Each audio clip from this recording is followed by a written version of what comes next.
Hello guys, welcome to my channel YCD innovation. இன்றைக்கான வீடியோவில் easy error code எதனால் வந்திருக்கும், என்ன பிரச்சனைனால இருக்கும் அப்படின்றது உங்களுக்கு இந்த வீடியோவில் சொல்ல போகிறேன். வாங்க வீடியோக்குள்ளே போகலாம். கூடவே நம்ம சேனலை சப்ஸ்கிரைப் பண்ணுங்கள். எதனால் வரும்?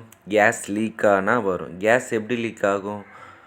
காயில் இது மாதிரி உரசிட்டு அதாவது ஸ்லீவ் வந்து போடாமல் இருப்பாங்க. அதுக்கப்புறம் வந்து பார்த்திங்கன்னா கெப்பாசிட்டர் ஒழுங்காக கேபிள் டேக் போடாமல் காப்பர் டியூப் மேலே கிடக்கும். அதுக்கப்புறம் பார்த்திங்கன்னா இந்த வெல்டிங்லாம் வைக்கும்போது இந்த காப்பர் டியூப்லாம் வந்து ஒன்றோட ஒன்று டச் ஆகாமல் கரெக்டாக என்ன பொசிஷனில் இருக்கணுமோ அந்த பொசிஷனில் வந்து இருந்திருக்கணும். அவுட்டோர் காயெல்லாம் நல்லா ஸ்க்ரூ பண்ணியிருக்கணும். இது மாதிரி கிளாண்டெல்லாம் போடாமல் இருக்கும்போது உங்களுக்கு வந்து கேஸ் லீக் வந்து இஷ்யூஸ் வந்து வரும். எப்படி இந்த மாதிரி பிரச்சனையெல்லாம் வந்து நம்ம வந்து பண்ணணும் அப்படின்னு பார்த்தீங்கன்னா, இண்டஸ்ட்ரியல் காட்டன் ரோல் ஸ்லீவ் இதெல்லாம் போட்டு பக்காவாக டியூப் பேண்டெல்லாம் போட்டு இந்த மாதிரி வளைச்சிங்க அப்படின்னா சேஃபாக இருக்கும்.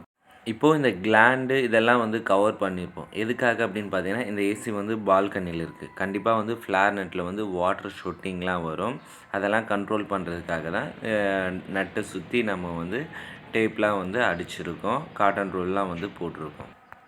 ஏசியில் வந்து திரும்ப கம்ப்ளைண்ட் வரக்கூடாது அப்படின்னா நம்ம எந்த அளவுக்கு ஏசியை பர்ஃபெக்டாக எப்படி செய்யணுமோ அதன் பிரகாரம் நம்ம வந்து செஞ்சோம் அப்படின்னா உங்களுக்கு வந்து கம்ப்ளைண்ட் வந்து ரிப்பீட் ஆகாது.